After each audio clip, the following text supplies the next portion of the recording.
Que se passe-t-il si on se prend le réacteur d'un avion en étant un oiseau dans GTA V? Je préfère le préciser, mais pour devenir un oiseau, soit vous utilisez des payotes, soit tout simplement vous téléchargez des mods si vous êtes sur PC.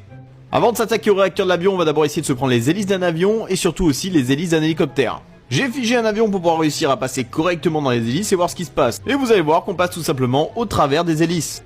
J'ai quand même essayé avec un autre avion pour voir si ça allait donner la même chose. En allant beaucoup moins vite, on voit clairement que je passe au travers de l'hélice sans même la toucher et qu'elle n'a aucun effet sur l'oiseau. Autour maintenant des hélicoptères, toujours le même principe, je l'ai figé sur place, vous imaginez bien que ça allait beaucoup trop compliqué sinon. Bon, cette fois-ci il n'y aura pas d'excuses, les pales de l'hélicoptère sont vraiment grandes et si j'essaie de les traverser avec mon oiseau, je vais tout simplement me faire déchiqueter instantanément.